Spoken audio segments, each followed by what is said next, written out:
Alors, c'est l'heure de quitter Rawai. Je suis en route vers Krabi et il vaut la peine de chercher des moyens de transport public pour éviter d'être dévalisé par les taxis et autres transports privés.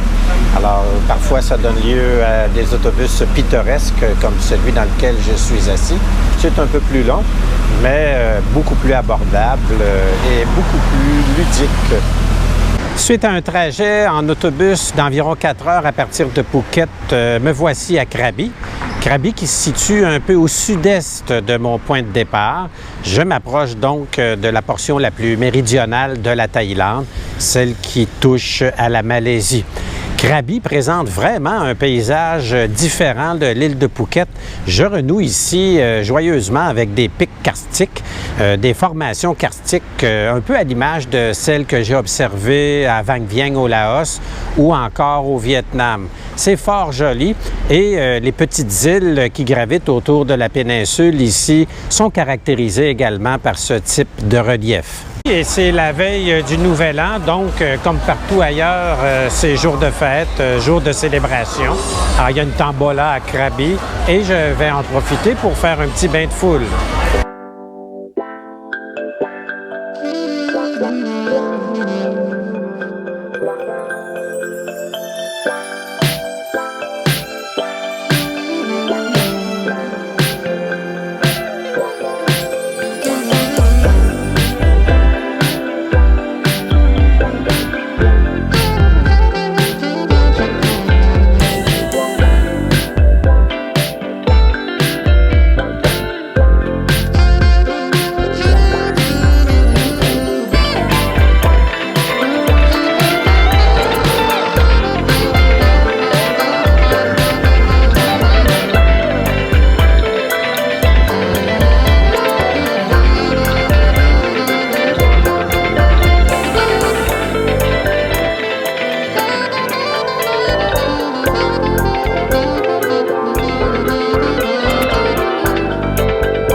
Les dragons qui ornent les temples bouddhistes ont une origine chinoise. On les trouve à l'entrée des monuments, mais également souvent aux extrémités des toitures.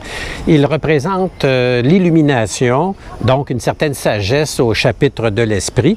On les place aussi à ces endroits puisqu'ils favoriseraient la prospérité, étant maîtres de la météo, qui garantit donc de bonnes récoltes. La ville de Krabi se caractérise par une côte ponctuée de nombreuses baies qui pénètrent assez profondément dans le territoire, un peu à l'image des doigts de votre main. Peu de plages sablonneuses, mis à part celle de Railay.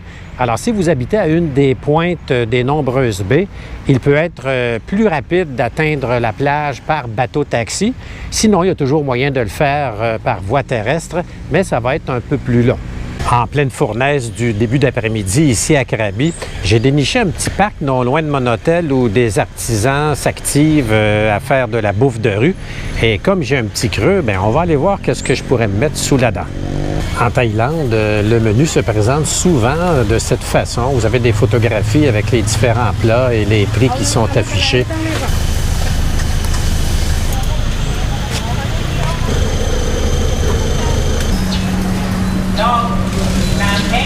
Le plat a été servi avec un petit bouillon pimenté qui est essentiel d'ajouter au mets parce que sinon ça va être trop fade. Et c'est bon d'ailleurs de toute façon.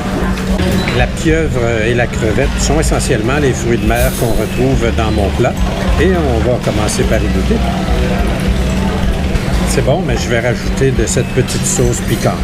On va goûter maintenant à la crevette.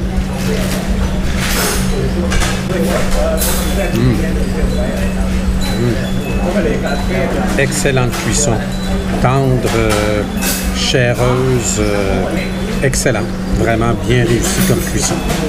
Voilà, j'ai terminé mon dîner et on va lui allouer un joyeux 7,5 sur 10. La portion était belle pour 100 bahts, ce qui n'est pas tout à fait 5 $. Le riz était bon. Peut-être qu'il aurait mérité davantage d'aromates pour le rehausser. La pieuvre était un peu ferme, les crevettes par contre étaient bien réussies. Avec la lime et l'assaisonnement relevé que j'ai ajouté, finalement ça s'est bien dégusté.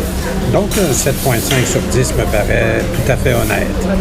Ma chambre est au 3e étage du Krabi Golden Hill Hotel. C'est un établissement récent, donc la chambre elle-même est moderne. Le lit est confortable, la pièce est bien éclairée, bien climatisée. J'ai un beau bureau de travail avec un petit réfrigérateur et aussi une piscine à l'extérieur qui est tellement le bienvenu après un après-midi à avoir bourlingué. La salle de bain est également moderne, mais minuscule. La douche est efficace, la pression est bonne, il y a de l'eau chaude et j'apprécie particulièrement son rideau qui m'empêche d'éclabousser toute la pièce. Visite ce matin du temple bouddhiste Tom Soa, qu'on appelle aussi la grotte du Tigre. Le complexe comprend entre autres des bâtiments au sommet d'un pic karstique. Pour y aller, il me faudra gravir plus de 2000 marches, mais semble-t-il que le point de vue là-haut est tout à fait splendide. Alors on y va. Je me situe à l'entrée de la grotte du Tigre et je suis toujours aussi ébloui d'admirer ce que l'érosion karstique peut laisser derrière comme travail du roc.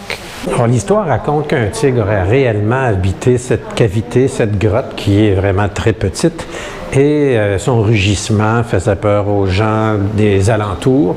Lorsqu'il a quitté, finalement, on a décidé de lui donner une signification religieuse et c'est donc devenu un lieu de pèlerinage. Je suis arrivé au sommet du temple Tam Soa et il faut vraiment croire en Bouddha et l'implorer ardemment pendant l'ascension. En bas, on dit qu'il y a 1200 marches. Sur Internet, j'ai lu plus de 2000. Bref, chacune d'elles demande un effort soutenu à 30 degrés Celsius et plus. Il faut s'arrêter à maintes reprises pour permettre au cœur de s'oxygéner efficacement, sinon vous tombez au combat, c'est garanti. Bien content d'être arrivé à ce belvédère, il en vaut nettement plus la peine que la grotte du Tigre, que j'estime être un pétard mouillé.